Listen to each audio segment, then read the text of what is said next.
আমার হজ করে নিয়ে আসছে, এখন একজন হাজি সাহেবকে ধরাই দিবে। জামাত ইসলাম আসলে হয়তো হয় হাজি সাহেবের টাকা নিয়ে ধার্মিক ছবি বানাইতে পারতাম, কিন্তু হাজি আর বিয়ে করবো না। আমাদের তো প্রতিদিন বিয়ে হচ্ছে ভাই, হিসাব নাই।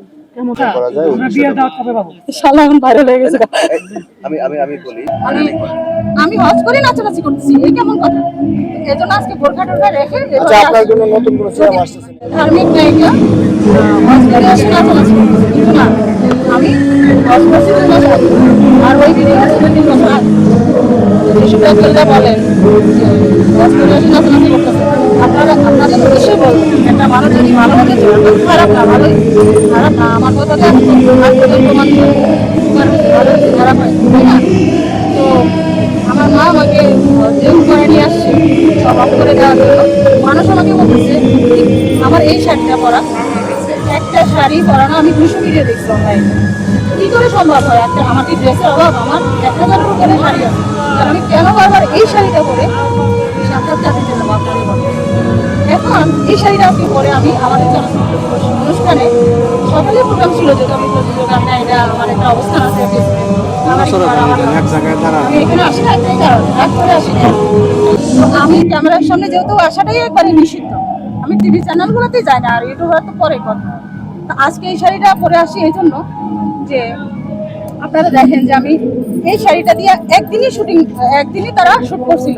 যে শুটটা হচ্ছে আমরা উত্তরাতে একটা প্রোগ্রামে গেছিলাম। তো উত্তরাতে একটা প্রোগ্রামে যখন গেছিলাম, সেটা হচ্ছে আমাদের পারিবারিক একটা প্রোগ্রাম। সেখানে আসলে শিরিন শিলা ও ছিল আমার বান্ধবী, তারপর হচ্ছে চলচ্চিত্রটা হচ্ছে আমাদের একটা ফ্যামিলির মতো। তো আমরা যেখানে যাই সবাই একসাথে যাই। কিন্তু আমি সেদিন বলছিলাম যে আমি তো মেকআপ টেকআপ নেই নাই, আপনারা দেখছেন যে আমি মেকআপ ছাড়াই সবসময় ক্যামেরার সামনে আসি। তো যেরকমই আসি এরকমই আপনারা ভালোবাসেন আমাকে, আমি জানি যেরকমই আসি। তো ওই দিন আমি ওনাদেরকে ওখানে বলছিলাম যে শেখ সাদী, সিঙ্গার শেখ সাদী, তার বড় ভাই হচ্ছে অভি হচ্ছে আমার জীবনের ফার্স্ট হিরো ছিল মিউজিক ভিডিওতে, মানে স্ক্রিন টেস্ট বলে না, সেটার জন্য ওর সাথে আমার একটা গান করা হয়েছিল, তখন আমার 12 কি 13 বছর বয়স। অভি ওইখানে ছিল আমাদের, আমি তখন ছোট ছিলাম, তখনকার অনেক বন্ধু বান্ধবী ওখানে ছিল। ওখানে কোনো ক্যামেরা থাকবে না, কোনো সাংবাদিক সাক্ষাৎকার নিবে না, এরকম কথা ছিল। কিন্তু কারা যেন আমাকে, আমরা ডান্স করতেছি একটা রেস্টুরেন্ট, চাইনিজ রেস্টুরেন্ট, ওটাকে বানাইছে হচ্ছে ক্যামেরায়।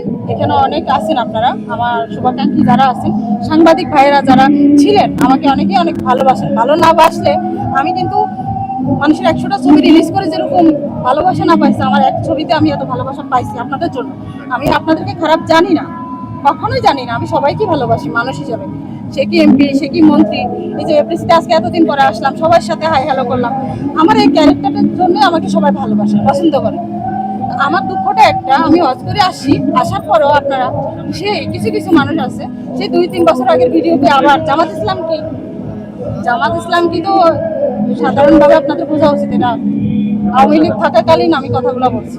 তো সেই কথাগুলো এখন আবার নতুন করে রিফ্লেক্ট করা, আবার নতুন করে ভাইরাল করা, নতুন করে আমাকে মানে আমি হজ করে নাচানাচি করতেছি, এই কেমন কথা? এজন্য আজকে বোরখা টোরখা রেখে সেটা না, আমি বলি এই কথাটা আমি কেন বলতেছি, আমি আজকে বলার জন্যই আসছি। আমি এটা বলতে আসছি যে আমাকে কেন মানুষ বলবে 2-3 বছর আগে ভিডিও নতুন করে ভাইরাল কেন করবে? তারা খেতে পায় না? না পাইলে আমার কাছে আসো, আমি দিচ্ছি, টাকা পয়সা দিচ্ছি, বিজনেস করো। আমার টাকা পয়সা নাই, আমার দরকার হলে বাকি যা আছে এগুলো বিক্রি করে তোমার টাকা দিই, তোমরা সৎভাবে কাজ করে খাও, মিথ্যা কথা রটাইও না। একটা মানুষ হজ করে এসে এখন আমি বোরকা না গায়ে দিয়ে এখন তোমাদের কথাগুলো বলতে বাধ্য হয়েছি। একটা মানুষ ভালো হইতে চাইলে তোমাদের কারণে খারাপ হয় মানুষগুলো, আমি আমার জন্য বলি না কখনো, অন্যদের কথা বলতেছি। অন্যরা ওই আমার মতো ভুক্তভোগী, তোমরা ভালো হইলে কেউ ভালো কেন, খারাপ হইলে কেউ খারাপ কেন, মানুষ যাবো কোথায়? তোমরা এমন কিছু করো, এমন কিছু প্রচার করো যাতে মানুষের কল্যাণ হয়, তোমাদেরও কল্যাণ হয়। খারাপ ভাবে তোমরা ভাইরাল হবে 1-2 দিন, পরে কি করবা? ভিক্ষা করে খেতে হবে। দেখো চলচ্চিত্রের অবস্থা একটা সময় খুবই ভালো ছিল, আমরা যখন ছোট ছিলাম, আমাদের জন্মের আগে 90 দশকে, কিন্তু আমরা ওই সিনেমা দেখি কিন্তু আজকে সিনেমার নায়িকা হতে আসছে, এই যে কোটি টাকা নষ্ট করলাম, সবকিছু কিন্তু 90 দশকের সিনেমা দেখি, সালমা শাহকে দেখি, শাবনূরকে দেখি, সাবার আন্টিকে দেখে, ববিতা আন্টিকে দেখে, ওইসব ছবি দেখি। এখন এমন ছবি হচ্ছে, এমন কাহিনী হচ্ছে, এত রাজনীতি হচ্ছে, রাজনীতি বিষয়গুলো আগেও হতো, এখনো হচ্ছে, কিন্তু এখন হচ্ছে ডিফারেন্ট, অ্যাভেলেবেল হয়ে যাচ্ছে। রাস্তাঘাট থেকে যেতে আসছে, ওরাই বলতেছে নায়ক, ওরাই বলতেছে নায়িকা।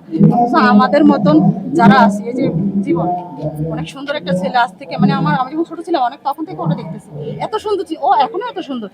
তার মানে আমি যখন দেখছি তখন কত সুন্দর ছিল, সুন্দর আসছিল, কাজে লাগাইতে পারে না এফডিসি, তাকে কাজে লাগাইতে পারে না এত সুন্দর হাইটাল একটা ছেলে। এদেরকে, আমাদের মতো ছেলে মেয়েদেরকে স্বার্থ ছাড়া কেউ দেখে না।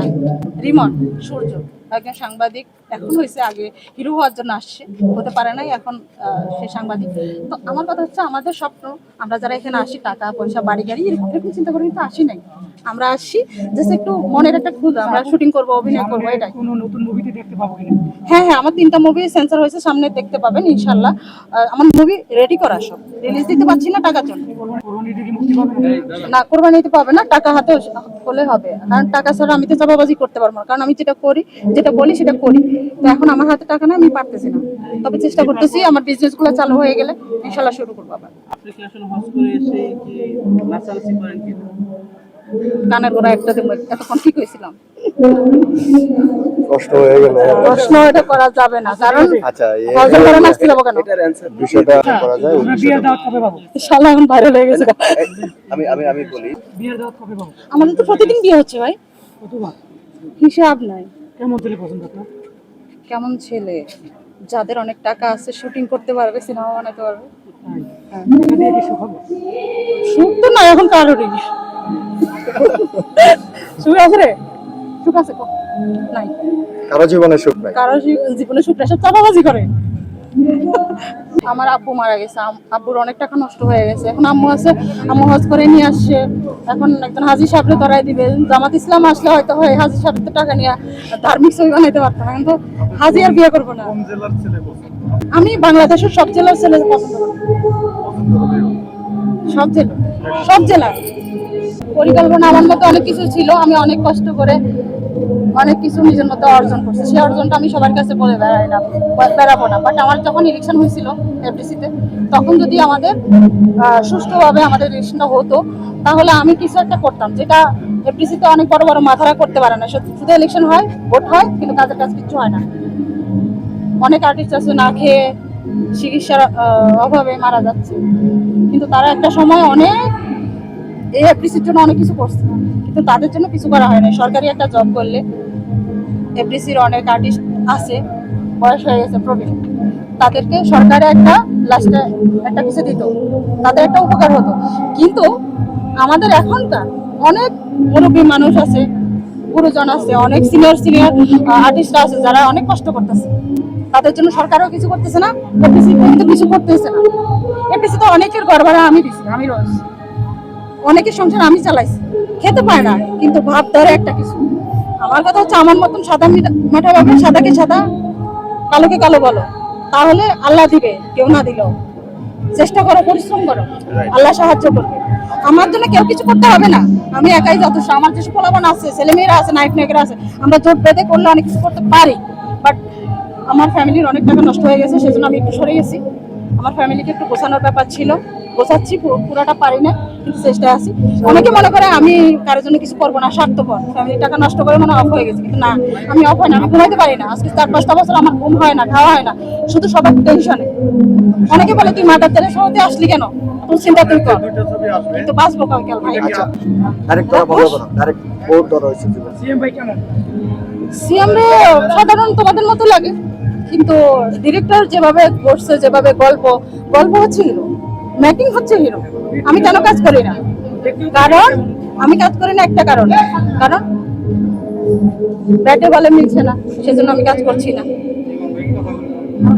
আমি নায়িকা হলাম, প্রডিউসারও হলাম, দেশে বিদেশে ইন্টারন্যাশনালি অ্যাওয়ার্ডও পাইলাম, কিছু পেলাম, কিন্তু আমি তো রিয়েলিটি ভাবে কিছু পাই না। সেজন্য আমার ভিতরে একটা জিদ কাজ করে, অন্তত আমার দ্বারা যাতে 10জন মানুষের উপকার হয়, কল্যাণ হয়, সেটার জন্য ইনশাল্লাহ কাজে নেমে গেছি, কাজ করবো। গল্প ভালো, আর্টিস্ট ভালো, মেকিং ভালো, এগুলো যদি হয়, ডিরেক্টর ভালো করে কাজ করতে পারে, ডিরেক্টররা যদি, যে আপনারা ক্যামেরা ধরছেন, যারা ভালো ক্যামেরাটা ধরতে পারছেন, ফ্রেমটা ধরতে পারছেন, সেখানে কিন্তু আমি দেখার পরে, ভিডিওগুলো দেখার পরে বলবো, না এই লোকটা ভালো ক্যামেরা ধরে, তো সামনে না বলি, আবার আপনি ডাকলে আমি একটু ভায়া দিব। বুদ্ধি করে চলবেন সবাই, এভাবে কাজ করবেন, ঠিক সব জায়গায় সব ক্ষেত্রে বুদ্ধি করে যদি কাজ করা যায় তাহলে হবে, ভালো কিছু হবে। যেমন আমাকে বলে জামাত ইসলাম কি, কেন বলছি আমি, তখন দেশের অবস্থা খারাপ ছিল, দেশটা শূন্যের উপরে ঝুলেছিল, সেজন্য আমি ওই কথাটা বলছি। মাদারল্যান্ড 24 মাতৃভূমি বিশ্ব সংবাদ 24 ঘন্টা।